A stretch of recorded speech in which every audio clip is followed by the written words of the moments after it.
الحمد لله منشي الخلق من أدم ثم الصلاة على المختار في الكدم ثم الرداء عن أبي بكر وعن أمراء وعن علي وعن عثمان ذي الكرم مولاي صل وسلم دائما أبدا على حبيبك خير الخلق كلهم أما بعد فأعوذ بالله من الشيطان الرجيم بسم الله الرحمن الرحيم أشداء على الكفار رحماء بينهم صدق الله العظيم.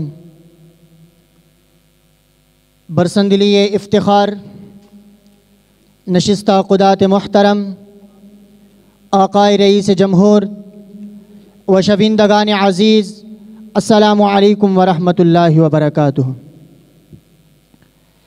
امروز در این خانہ ہوشمند در مقابل اصحاب عقل و خرد و اہل علم و دانش موضوع مورد بحث نہ حکمت لقمان است نہ داستان رستم و سہراب، برعکس موضوع کے امروز دربار بیامی شود در رشتہ مروارید و گلدستہ کلمات بائیں طور پیچیدہ شدہ است.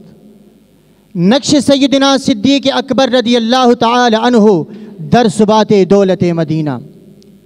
خدات محترم، اگر بعد از مصطفیٰ علیہ السلام کوہ ہمالیہ عقل و خرد و ذہن و دانش بیدار کسے است، یک نفر سیدنا صدیق اکبر است. نقش و کار او در تحکیم دولت مدینہ ساخت و ساز و توسع و تشکیل فہمیدہ شد از آن کے بعد از وصال پیمبر علیہ السلام در کم ترین زمانہ 9 ماہ ہما شور شہارہ از بین برد. حتیٰ زمانے کے جران دلیر و شجاعان صحابہ پیمبر خدا علیہ السلام دل و فکر بے بند و بار بودند. سپس سیدنا صدیق اکبر رضی اللہ تعالی عنہ بدون مقص و تاخیر با ارادے سخن رانی عالی کشتی دولت مدینہ در حال غرق شدن رانی جاداد. بلے رئیس جمہور این برائے توسع و تشکیل و تحکیم دولت مدینہ را اولی قطرہ باران بود. نقش سیدنا صدیق اکبر برائے تحکیم دولت مدینہ مثل روز روشن آیا است.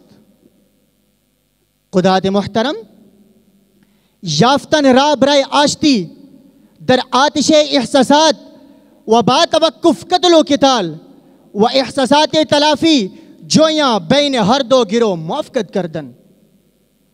در تحکیم دولت مدینہ نقش اونیست پس دیگر چے است. نظام محمدی را مرتب نگاہ داشتن، نظام محمدی را مرتب نگاہ داشتن و توتیا ہے یہودیانو مسیحانو مرتدانو منافقانو را پاسخ آشکارا دادن. در تحکیم دولت مدینہ نقش اونیست پس دیگر چے است. و مسدود کردن را مہاجمان بنظام ہا اقتصادی و مالی و بتمام قوت جوان مردی بمنکران زکاة جہاد کردن. در تحکیم دولت مدینہ نقش اونیست پس دیگر چے است. ورود 6 میلیون مساحت در ریاست اسلامی فتح شدن بیشتر از مناطق ایران و سوریہ و تشکیل حکام و ارتش. در تحکیم دولت مدینہ با اوج کمال رسانت کے شاعر را با اردو با این الفاظ تعبیر کردہ است. نبی کے بعد رہنمائے امت بے مثل کی جس نے دین حق کی خدمت، اصحاب آقا میں بالا تر ہے، ابو بکر تو ابو بکر ہے. والسلام.